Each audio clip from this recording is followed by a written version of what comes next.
کہ سیدنا علی نے جب پوچھا گواہی دو گے اس حدیث کی غدیر خم کی، تو 30 صحابہ وہاں پر کھڑے ہوئے، اور باقی پوری حدیث وہی ہے سنن نسائی الکبریٰ والی کہ اے اللہ اس سے محبت رکھ جو علی سے محبت رکھے، اس سے دشمنی رکھ جو علی سے دشمنی رکھے۔ تو ہمیں تو بڑا فخر ہے، ہم تو علی سے نہ صرف محبت رکھتے ہیں، علی کے دشمنوں کو للکار رہے ہیں، الحمدللہ۔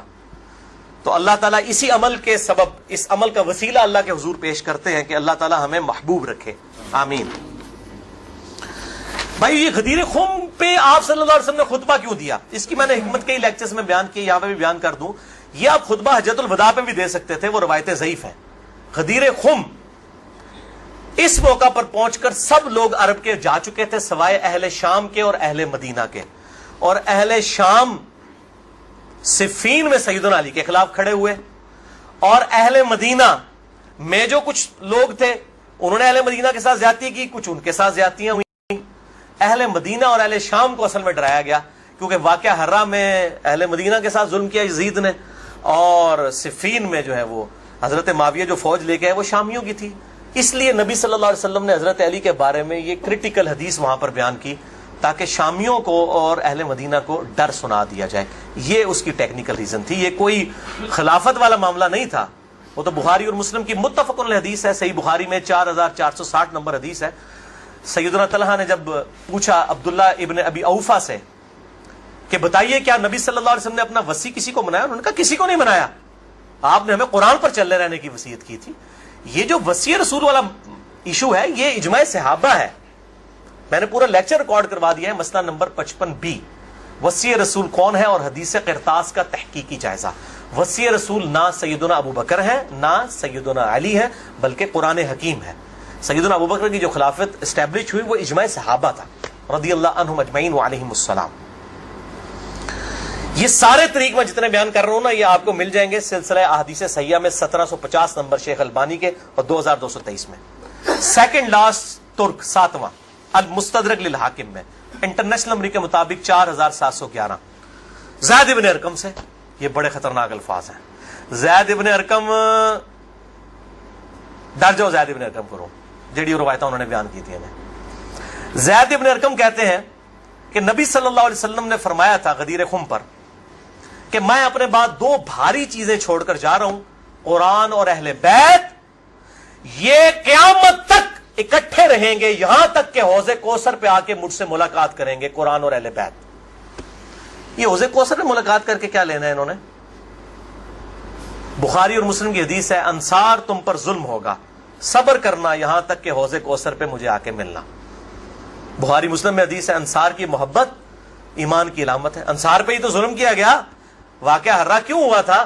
قتل حسین کے بعد انصار کی اولاد نے بیعت یزید کی توڑ دی تھی، اسی کی وجہ سے اس کو غصہ آیا، کہا انصار صبر کر رہا یہاں تک کہ مجھے حوض کوثر پہ کیا مٹھائی کھلائی جائے گی؟ نہیں، بخاری اور مسلم کی متفق علیہ حدیث ہے میرے حوض کوثر پہ کچھ لوگ آئیں گے اور میں کہوں گا اصحابی اصحابی، یہ تو میرے صحابہ ہیں۔ ایک روایت میں اسیحابی اسیحابی، تو میرے ساتھی ہیں، میرے صحابی ہیں۔ یہ کیا کرتے ہیں جس طریق میں آتا ہے نا امتی امتی، وہ نکال کے تو بریلوی دیوبندیوں کے اوپر لگانا شروع کر دیتے ہیں۔ اور صحابی صحابی لکھے نا مکتبۃ شاملہ میں، بخاری مسلم میں کھل جائیں گے۔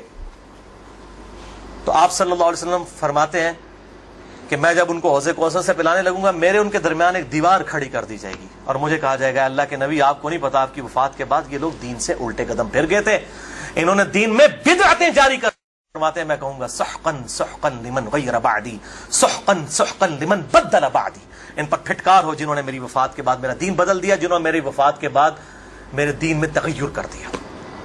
اب یہ ایک اور پنڈورا باکس ہے، اس کو بھی میں یہاں پر کلوز کرتا ہوں۔ جسے شوق ہو میری زندگی کا اہم ترین لیکچر مسئلہ نمبر 96 عظمت صحابہ رد المنافقین اور سنی شیعہ کے اختلاف کا تحقیقی جائزہ اہل سنت پاک.com پر جو ہے وہ دیکھ لیں۔ ہر ایک چیز میں سے ایک جن برآمد ہوتا ہے۔ 8واں طریق اس سے ریلیٹڈ ہے، غدیر خم کا تو نہیں لیکن ریلیٹڈ ہے، اس لیے میں نے اس کو بیان کرنا ضروری سمجھا۔ المستدرک للحاکم میں انٹرنیشنل نمبر کے مطابق 4628۔ اس جتنی میں حدیثیں بیان کر رہا ہوں شیخ البانی، شیخ زبیر لزئی، امام ذہبی، امام حاکم رحمہم اللہ اجمعین تمام نے ان کی تصحیح کی ہوئی ہے۔ میں کو کار بیک نہیں، عالم ضعیف حدیثیں بیان کر رہا نا جو کفایت اللہ سناولی کرتا ہے، تو بھائی جی 10 گھنٹے نہ مکن حدیثاں، میں صرف صحیح حدیثیں بیان کر رہا ہوں جن کے اوپر اتفاق ہے سب کا۔ یہ حدیث بھی بڑی اہم حدیث ہے۔ ابو ذر غفاری کا غلام تھا ایک ابو ثابت، وہ کہتے ہیں میں جنگ جمل کے بعد حضرت ام سلمہ ہماری جو ماں ہے، جو آخر میں فوت ہوئی واقعہ کربلا کے بعد بھی، ام سلمہ ام المؤمنین رضی اللہ تعالی عنہا و علیہ السلام، کہتے ہیں میں ان کو ملنے گیا، اماں نے پوچھا، اماں ام سلمہ ہوتے اگر میں لیکچر دیا نا بنو امیہ کے خلاف جتنی حدیثیں ہیں نا، جتنی حدیثیں ممبروں پہ لعنت کرنے والے کے خلاف، سیدنا علی کو گالیاں دینے والوں کے پر عتاب، سب کی سب ام سلمہ سے ہیں۔ ام سلمہ پہ اگر ایک میں پورا لیکچر دے سکتا ہوں کہ انہوں نے جو بنو امیہ کے خلاف حدیثیں روایت کی ہیں، ام سلمہ نے، نبی صلی اللہ علیہ وسلم کی بیوی، یہ کوئی بریلوی دیوبندی اہل حدیث شیعہ نہیں تھی بھائی، نبی صلی اللہ علیہ وسلم کی بیوی تھی۔ یہاں پر بھی ام سلمہ کو وہ تابعی کہتا ہے میں تو جمل سے آیا ہوں، تو انہوں نے پوچھا کہ بتائیے جنگ جمل میں کیا حال ہوا؟ ان کا اماں میں جنگ جمل میں جو ہے وہ سیدنا علی کا ساتھی تھا۔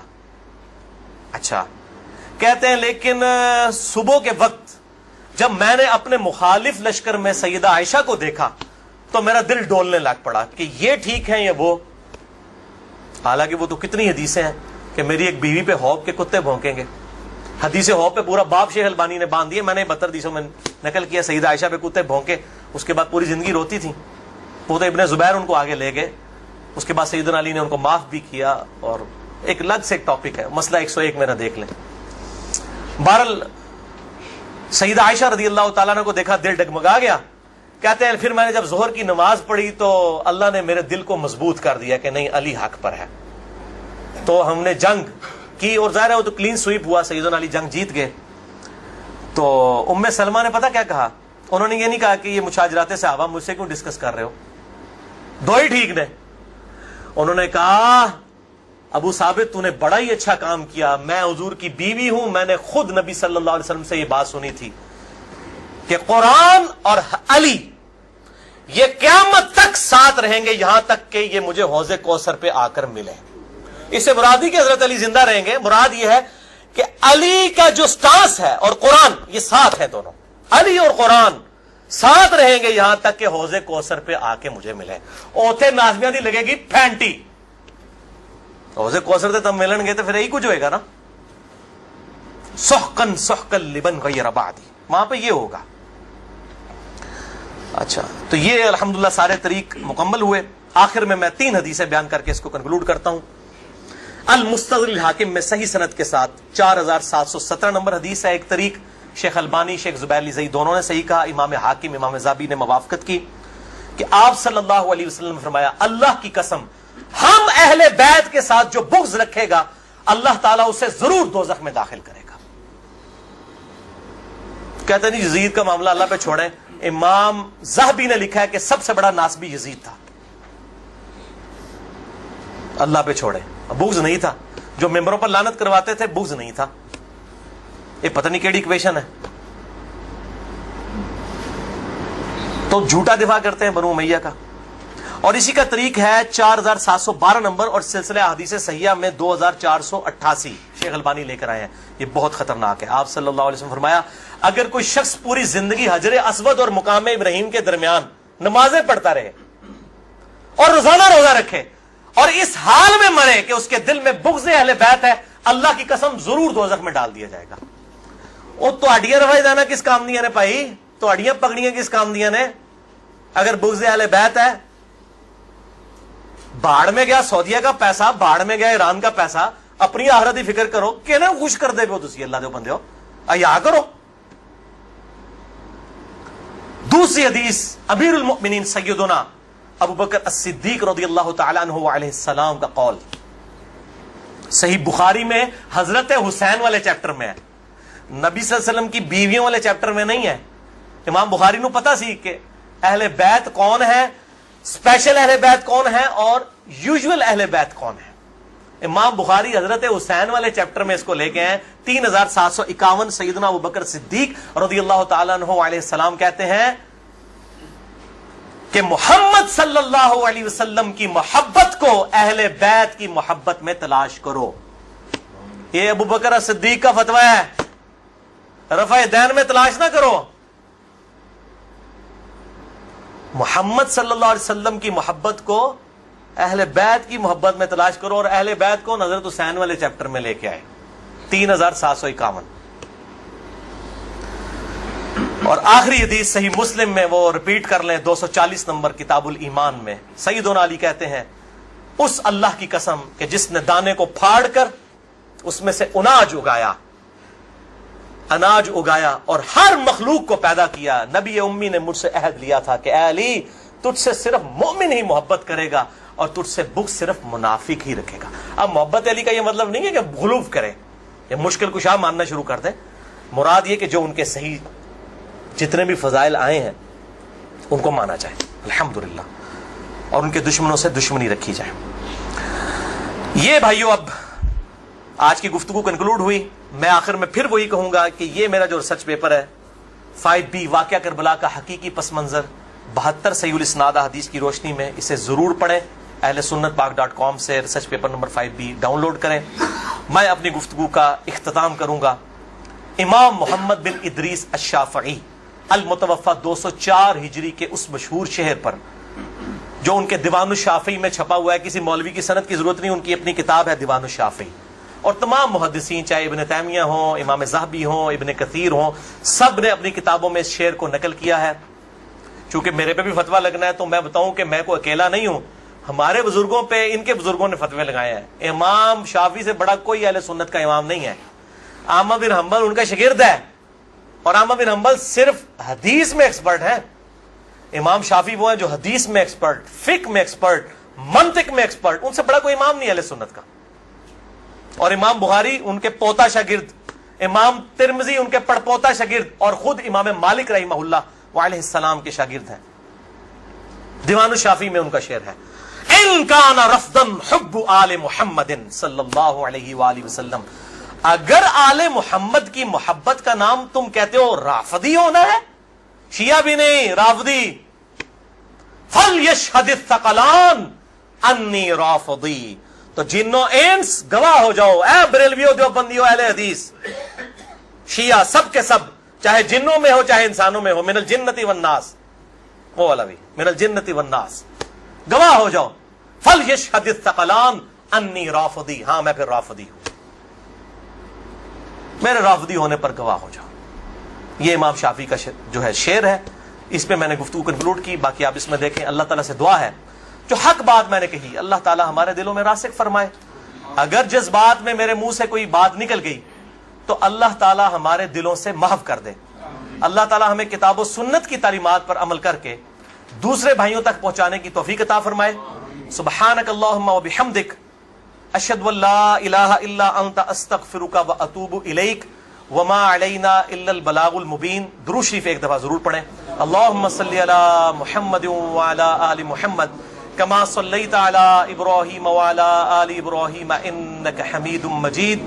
اللہم بارک علی محمد وعلی آل محمد کما بارکت علی ابراہیم وعلی آل ابراہیم فی العالمین انک حمید مجید. جتنے بھائی آئے ہیں ریسرچ پیپرز بھی لے کے جائیں، اور جنہوں نے سوال کرنے ہیں 10 منٹ کے بعد میرے پاس آئیے گا، کیونکہ میں ظاہر ہے اتنی گفتگو کر کے پھر جو ہے وہ تھک جاتا ہوں.